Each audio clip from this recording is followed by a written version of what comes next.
नमस्कार, आप देख रहे हो हॉट स्टॉक्स पे हूं पल्लवी। आज भारतीय बाजारों में सीमित दायरे में ही कारोबार देखने को मिला। अच्छे ग्लोबल संकेतों के चलते बाजार की शुरुआत स्ट्रांग हुई, लेकिन देखा जाए तो इंट्राडे में निफ्टी ने 9300 के स्तर को तोड़ा। कारोबार खत्म होने पर बाजार दिन के निचले स्तरों के करीब ही बंद हुआ। मिड कैप और स्मॉल कैप इंडेक्स में दबाव थोड़ा दिखा, लेकिन क्लोजिंग बेसिस पे देखा जाए तो स्मॉल कैप इंडेक्स हरे निशान में बंद हुआ।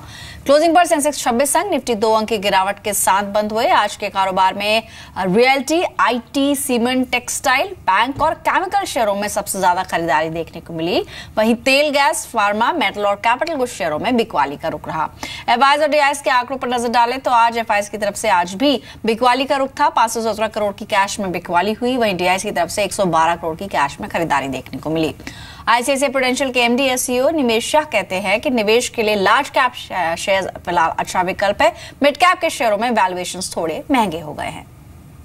It's better to go for large cap. अगर हमारे फंड्स भी देखेंगे, बहुत सारे मल्टी कैप फंड्स का ध्यान आजकल लार्ज कैप्स की तरफ ज्यादा है, क्योंकि रिस्क रिटर्न ज्यादा बैठ रहा है इक्वेशन। और उसके बाद भी ये एक स्टॉक पिकर्स मार्केट हो गया अभी। It's not that broad market, because when you are at 30,000 plus, if you see the valuation of mid caps, it is so stretched that risk return के हिसाब से हमको तो लगता है कि लार्ज कैप्स में रहना इन्वेस्टर्स के लिए ज्यादा सेफ है। तो आपने बड़े एक्सपर्ट्स को भी सुना। और अब बाजार बंद होने के बाद आईसीआईसीआई बैंक के नतीजे भी आए। एक बार नतीजों पर नजर डालें। चौथी तिमाही में आईसीआईसीआई बैंक का मुनाफा अनुमान से के मुताबिक ही रहा है। जी बिजनेस का अनुमान था कि मुनाफे में 200% का इजाफा देखने को मिल सकता है। वहीं अगर आंकड़े देखें तो बैंक का मुनाफा करीब 188% बढ़कर 2020 करोड़ रुपए रहा है। पिछले साल इसी तिमाही में बैंक का मुनाफा 702 करोड़ रुपए था। बैंक की जो नेट इंटरेस्ट इनकम है उसमें आधा फीसदी की बढ़ोतरी देखने को मिली है, लेकिन ग्रॉस एनपीए फ्रंट पे थोड़ा सा यहाँ पर एक कंसर्न है, इजाफा देखने को मिला है। तिमाही दर तिमाही बैंक का जो ग्रॉस एनपीए है 7.2% से बढ़कर 7.89% हुआ है। वहीं इस तिमाही में प्रोविजनिंग में थोड़ी कमी आई है, जो कि एक पॉजिटिव संकेत है। इस तिमाही में बैंक की प्रोविजनिंग 3,333 करोड़ से घटकर 2,900 करोड़ रुपए रह गई है। लेकिन एक पॉजिटिव खबर भी है कि बैंक ने 10 शेयरों पर एक बोनस शेयर देने की मंजूरी दी है। आज के एक्सपर्ट रोहित सिंगरे हमारे साथ मौजूद हैं। Good evening Rohit. दो चीजें हैं, एक तो बाजार और साथ ही आईसीआईसीआई बैंक के नतीजे। पहले नतीजों पर ही आपका रिएक्शन चाहेंगे। एनपीए को लेके कंसर्न्स थे, अनुमान भी यही था कि एनपीए फ्रंट पे कुछ बढ़ोतरी दिख सकती है और ऐसा हुआ भी है। लेकिन एक पॉजिटिव खबर भी है कि बोनस शेयर का अनाउंसमेंट हो गया है। कल शेयर किस तरह से रिएक्ट करेगा? Good evening Pallavi. देखिए, अगर आईसीआईसीआई बैंक के नतीजे की बात हम लोग करें तो अगर मैं चार्ट्स पे अगर देखता हूँ तो एक काफ़ी रेंज में जो है ट्रेड कर रहा है आईसीआईसीआई बैंक। ऊपर की तरफ 290 और नीचे की तरफ 270 रुपये का एक 20 रुपये का एक रेंज बना के रखा है चार्ट ने। तो मेरे हिसाब से अगर ऊपर की तरफ अगर निकलता है स्टॉक 280 के ऊपर अगर स्टॉक निकलता है तो डेफिनेटली एक बार बाय करके चल सकते हैं 290 292 के टारगेट के लिए। और वही अगर नीचे की तरफ अगर स्टॉक ब्रेक करता है 263 262 तो मेरे हिसाब से एक बार वापस मंदी करके चल सकते हैं स्टॉक में।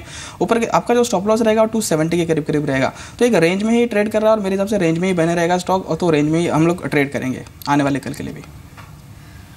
और मैनेजमेंट की भी कुछ कमेंट्री क्या रहेगी सुनना जरूरी है। चंदा कोचर यानी आईसीआईसीआई बैंक के सीईओ कुछ कह रहे हैं, आइए सुनते हैं। Some of the transaction numbers show a very robust growth. The number of mobile banking transactions doubled in FY17 compared to FY16.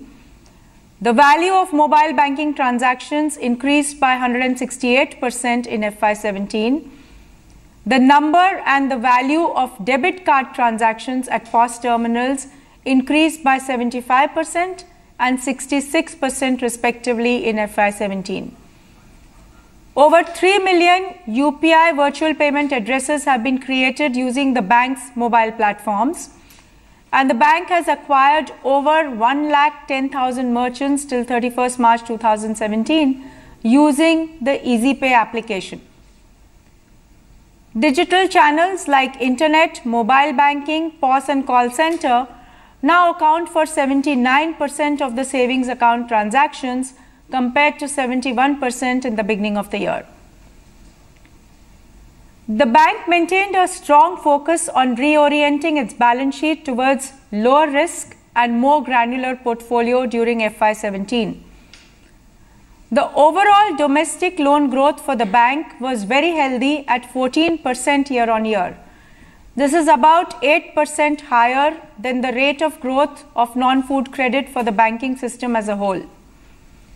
The growth for the bank continues to be driven by retail business. The retail business grew 18% for us year on year. And the share of retail loans in total loans has now exceeded 50%. It is now 51.8% as on 31st March 2017. We also continue to focus on resolution and exposure reduction in identified areas. At the beginning of the year, we had reported the bank's exposure comprising both fund-based and non-fund-based outstanding to companies that were internally rated below investment grade in key sectors, that is power, iron and steel, mining, cement and rigs, and also to promoter entities rated below investment grades with underlying to these key sectors. I'm happy to say that there has been a net reduction in exposure and rating upgrades of approximately 5,630 crores in this portfolio during FY17.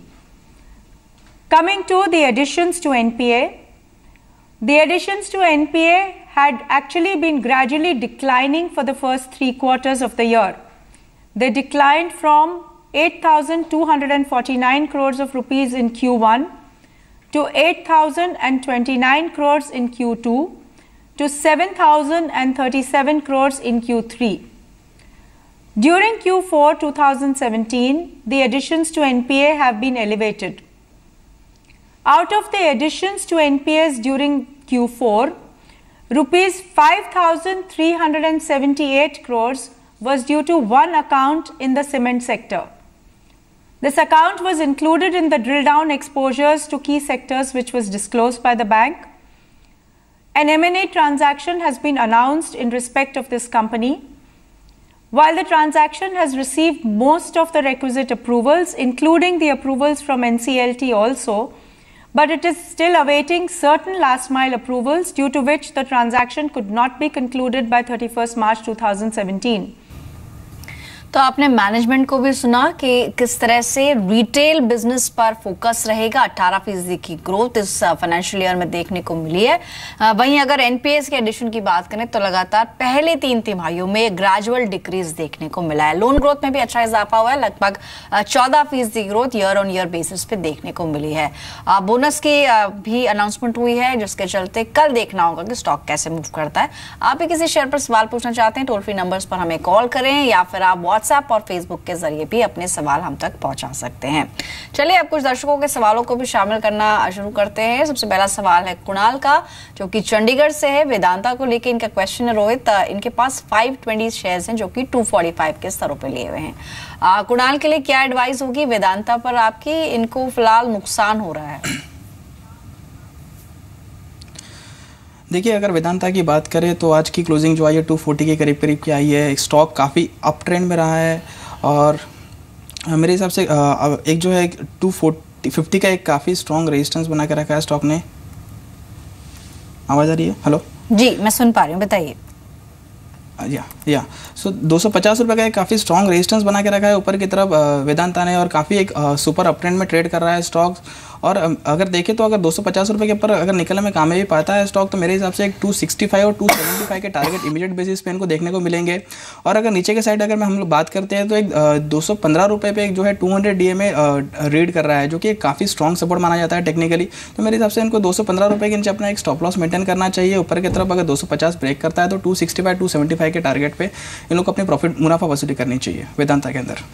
जी, तो 215 पे आप stop loss लगा सकते हैं, फिलहाल बने रहें, लेकिन 270 तक के स्तर पे यहाँ दिख सकते हैं। एक बार फिर से लौटेंगे दर्शकों के सवालों की तरफ, और इस वक्त फोन लाइन पर अपना सवाल पूछने के लिए इंद्रजीत है रायपुर से। नमस्कार इंद्रजीत, पूछिए क्या सवाल है आपका।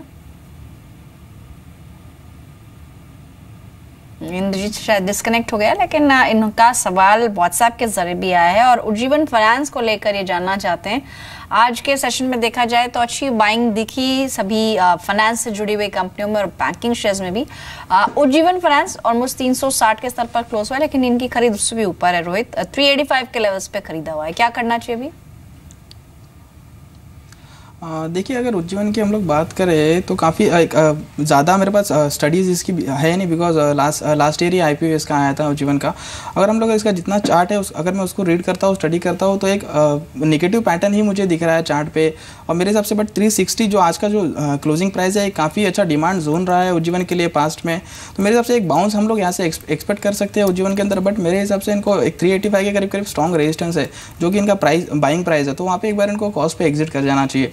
और अगर उनको सेम स्टॉक में ही बने रहना है तो एक 405 के ऊपर अगर स्टॉक वापस निकलता है तो फिर से इसमें एक बार एंट्री बनती है और ऊपर की तरफ फिर 440-450 रुपये के टारगेट दिखेंगे। बट मेरे हिसाब से इनको सेल ऑन राइज की स्ट्रैटेजी यूज़ करनी चाहिए फिलहाल, और इनको 385 के करीब करीब अपना जो भी है एक बार निकल जाना चाहिए। ऑलराइट, अगला सवाल है आसिफ का अलीगढ़ से, और टाटा मोटर्स को लेकर ये जानना चाहते हैं। इनके पास 100 क्वांटिटी है जो कि 288 के स्तरों पर लिया हुआ है। टाटा मोटर्स फिलहाल देखा जाए तो आज क्लोजिंग लाल निशान में हुई है। इस वक्त जुड़ भी गए हैं फोन लाइन पर आसिफ गुड इवनिंग। आपने कब खरीदा था टाटा मोटर्स? ऑलमोस्ट डबल हो चुका है आपकी खरीद से। तो जी, काफी दिन हो गए मुझे लिए हुए। ठीक है, तो अभी कितना समय और रख सकते हैं? अभी तो मैं रख सकता हूँ इसको, 1 साल और रख सकता हूँ। ठीक है, यानी लॉन्ग टर्म के लिए आपने चुना है इसे। बने रहे फोन लाइन पे। रोहित, टाटा मोटर्स पर क्या सलाह होगी? अच्छे अट्रैक्टिव लेवल्स पे उन्होंने खरीद लिया, 288 पर खरीदा, फिलहाल 446 की क्लोजिंग रही है। क्या करना चाहिए नेक्स्ट 1 ईयर में क्या टारगेट्स आप देख पा रहे हैं?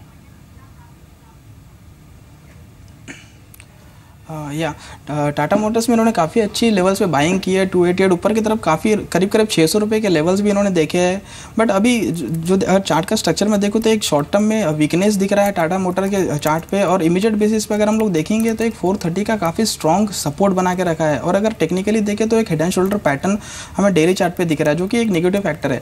और अगर 430 ब्रेक करके स्टॉक नीचे सस्टेन करता है तो मेरे हिसाब से इनको वापस जो है करीब 380 के लेवल इनको देखने को मिल जाएंगे आने वाले समय में। तो मेरे हिसाब से इनको एक स्टॉप लॉस मेंटेन करके चलना चाहिए 430 का, और ऊपर की तरफ अगर स्टॉक ब्रेक करता है 480 के ऊपर तो मेरे हिसाब से काफ़ी अच्छी एक बाइंग अपॉर्चुनिटी वापस इनको दिखेगी स्टॉक के अंदर। 540 560 के लेवल्स वापस टाटा मोटर्स में आने वाले समय में दिख सकते हैं। बट एज ऑफ नाउ मैं इनको एक सजेस्ट करूंगा कि एक 430 का स्टॉप लॉस मेंटेन करके चले। यहाँ पे अगर 430 ब्रेक हो जाता है तो एटलीस्ट अपना आधा मुनाफा बुक करे, और नीचे की तरफ अगर स्टॉक मिलता है तो फिर से इसमें अकोमोडेशन बनता है।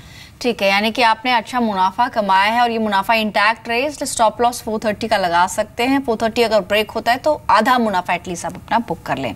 अगला सवाल शामिल करते हैं संजय का, आगरा से। इनका क्वेश्चन है इन्फोसिस को लेके, और आज के सेशन में देखा जाए तो आज एक पुल बैक देखने को मिला। IT स्टॉक्स में काफी समय से बीटन डाउन था। आज इन्फोसिस की बात करें तो लगभग 1.25% की बढ़त के साथ क्लोजिंग रही है। इनकी खरीद 970 के लेवल्स की है, यानी कि इनकी खरीद में पहुंचने तक में अभी काफी समय है। 934 आज इन्फोसिस ने क्लोजिंग दी है। क्या करना चाहिए अभी इन्फोसिस के अंदर? देखिए पल्लवी, अगर इन्फोसिस की बात करें तो एक IT सेक्टर ने काफ़ी एक पिछड़ा सेक्टर रहा है, अंडर परफॉर्म सेक्टर रहा है IT सेक्टर पूरा, और इन्फोसिस एक दिग्गज है IT सेक्टर का। और हम लोग ने हिस्टोरिकली देखा है कि जब भी इन्फोसिस ने 900 रुपये के लेवल टच किए, एक हम लोग को एक रिलीफ रैली हम लोग को इन्फोसिस में हमेशा दिखी है, जो कि स्टॉक को 1040 के करीब लेके गई है। और अभी हम लोग अगर चार्ट पे देखें तो सेम पैटर्न हम लोग को वापस से दिख रहा है चार्ट के अंदर। तो मेरे हिसाब से एक रिलीफ रैली वापस एक बाउंस हम लोग एक्सपेक्ट कर सकते हैं इन्फोसिस के अंदर, जो कि स्टॉक को वापस 970 से लेकर 1000 रुपये तक के दिखा सकता है टारगेट। मेरे हिसाब से इनको एक बार 1000 रुपये के लेवल पे अगर आता है स्टॉक तो एक बार वापस प्रॉफिट बुकिंग करना चाहिए। और अगर नीचे की तरफ लुढ़कता है स्टॉक तो मेरे हिसाब से एक 900 रुपये का इनको स्ट्रिक्ट स्टॉप लॉस मेंटेन करके चलना चाहिए डेली क्लोजिंग बेसिस पे। अगर वो हिट होता है तो एक बार एग्जिट कीजिएगा स्टॉक से।